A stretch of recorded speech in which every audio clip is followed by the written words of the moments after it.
Tocmai am realizat că nu am niciun tutorial cu un machiaj smoky pe TikTok. Așa că am zis, hai să fac unul.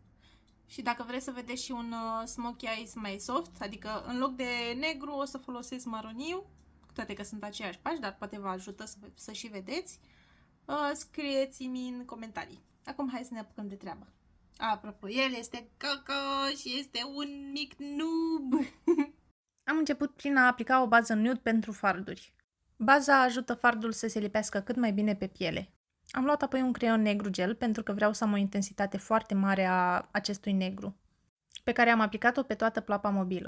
Iar pentru că eu am ploapa lăsată, am pliul ploapei căzut, a trebuit să urc cu negrul deasupra acestuia ca să se vadă ceva, să se vadă cum trebuie. Dacă și voi aveți ploapa la fel ca mine, veți găsi pe pagina mea diferite machiaje care puteți să le faceți cu ușurință. După ce am făcut forma machiajului, am încercat să împrăștiu un pic culoarea la margine, pentru că nu am vrut să las o linie chiar atât de bine definită, să zic așa.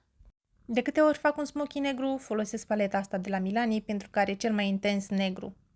În acest video folosesc doar pensule de pe Shein. Deci, am luat pensula și am apăsat ușor pe fard, după care am venit prin tapotare, adică, practic, apeși cu pensula pe ploapă ca să împingi culoarea în piele, ca să explic mai clar.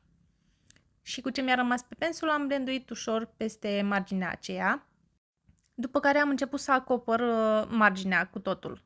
Mereu luați câte puțin fard, nu băgați pensula și o țineți acolo învârtiți de 20 de ori, luați câte puțin fard, îl folosiți, reveniți iarăși, luați fard, iarăși îl folosiți.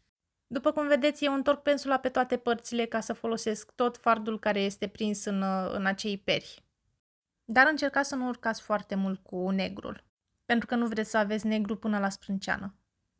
Și cu ce vă rămâne pe pensulă, fără să mai băgați în negru, blenduiți ușor marginile. Aici vă arătam cât de lăsată este pielea și de ce trebuie să treceți peste pliul ploapei, pentru că dacă nu faceți asta, nu o să se vadă mare lucru.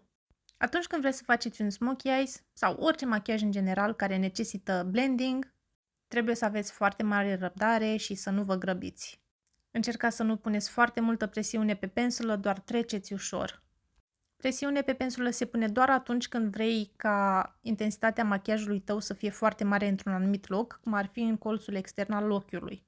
Sau în cazul de față, când am aplicat la început fardul. Pe centrul ploapei am apăsat ca să intre foarte bine fardul în piele. Și mult blending, până te saturi. Dar nu vă descurajați, pentru că dacă o să faceți practică, adică o să vă machiați de 2-3 ori pe săptămână, o să vă fie din ce în ce mai ușor. Fac un machiaj de genul în vreo 40 de minute toată fața, cap-coadă. Eu aici am format pentru un smoky rotunjit. Dacă voi vreți să faceți acel smoky alungit, să fie alungit să pară că aveți așa o codiță, țineți pensula așa și trageți ușor spre exterior. Trageți dinspre interior către exterior, dar nu aplicați presiune. Să fie mișcări foarte ușoare. Venim cu cea de-a doua culoare, acest maroniu mai închis, unde bag vârful pensulei și vin fix peste negru, nu depășesc. Unde s-a terminat negrul, fix pe linia negrului, vin cu acest maroniu și blenduiesc.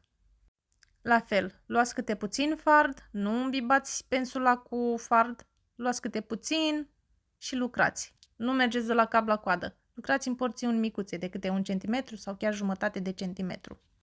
Și multă răbdare din nou. Dacă luați câte puțin fard și nici nu apăsați foarte tare și lucrați din aproape în aproape, pe porțiuni micuțe, o să vă ajute să nu faceți greșeli. Eu am venit cu maroniul acesta de jur împrejurul negrului.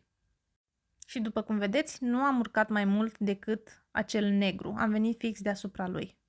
Am făcut mișcarea asta de du-te vino, nu știu, 20-30 de ori până am fost eu mulțumită. Iar cu ce mi-a rămas pe pensulă, fără să o mai bag în maroniu, am blenduit ușor marginile. Știu că nu arată blenduit perfect, dar încă nu am terminat. Cu pensula asta vin cu cea de-a treia culoare, un maroniu și mai deschis. Rețineți, toate pensulele sunt de pe Shein, sunt pensule super ieftine. Cu pensula asta am venit fix deasupra maroniului mai închis, deci am urcat o idee înspre sprânceană. La fel, iau câte puțin fard ca să nu fac vreo greșeală și lucrez câte puțin. Iau câte o porțiune pe rând. După ce am aplicat culoarea de jur împrejur, pot să vin și să blenduiesc între culori. Vin peste maroniul închis, care a fost blenduit cu negru, și îl combin cu acela mai deschis. Se întâmplă uneori să blenduiți prea mult și să se ia din culoare, așa că nu este nicio problemă, mai luați un pic de fard și adăugați unde este nevoie. Dar la fel, câte puțin și mereu scuturați pensula. Nu o scuturați de 20 de ori. 2-3 scuturări pe ceva tare, pe mână, pe paletă, sunt de ajuns. Ultima culoare, dar nu cea din urmă, este aceasta foarte deschisă, care mă va ajuta să fac trecerea între culori și să se îmbine perfect cu nuanța pielii mele. Aceasta o aplic deasupra ultimei culori, deasupra acelui maroniu deschis și o blenduiesc ușor. Vedeți că nu apăs foarte tare pe pensulă, sunt mișcări ușoare. Veniți cu această culoare de jur împrejur până faceți blending-ul să arate destul de bine. Cum am spus mai devreme, uneori culoarea se ia. Deci nu este nimic greșit, l-am mai luat din nou culoare și a adăugat pe unde este nevoie. Este un machiaj destul de meticulos pentru că necesită foarte mult blending, dar la final o să arate super. Deci se merită. Am terminat cu partea de sus, acum punem creion pe linia apei de jos, acoperim bine și facem aceeași chestie și în partea de sus. Da, gâdilă un pic, dar asta este, trebuie să nu rămână niciun spațiu de culoarea pielii acolo, să fie totul negru. Baba suferă la frumusețe, știți voi vorba aia. Am luat pensula cu care am aplicat acel maroniu închis și am venit în partea de jos, aproape de baza genelor. La fel am folosit mișcări scurte, am luat fard puțin câte puțin. Asta o să vă ajute nici să nu aveți foarte mult fard căzut pe obraj. După cum vedeți, eu am lucrat cu fard negru și mi-a căzut foarte, foarte puțin pe obraj. Aplicați fard până ajungeți la intensitatea dorită. Și aveți grijă să nu vă duceți foarte mult înspre zona cearcănilor, pentru că atunci o să arătați ca și cum ați fi foarte obosite. Am luat o pensulă și mai micuță, ca să vedeți cât este de mică, și am venit cu fard negru fix la baza genelor. Printre gene mai exact. Și la fel, am luat câte puțin fard, doar am atins pensula de fard și am blenduit. Începeți mereu de la colțul extern spre colțul intern al ochiului.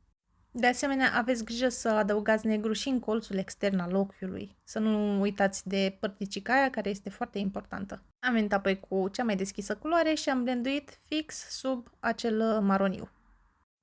Așa arată până acum machiajul. Mi se pare destul de drăguț. Am luat acest fard de la Melchior cu o pensulă din asta, tot de pe Shein, și l-am aplicat în colțul intern al ochiului.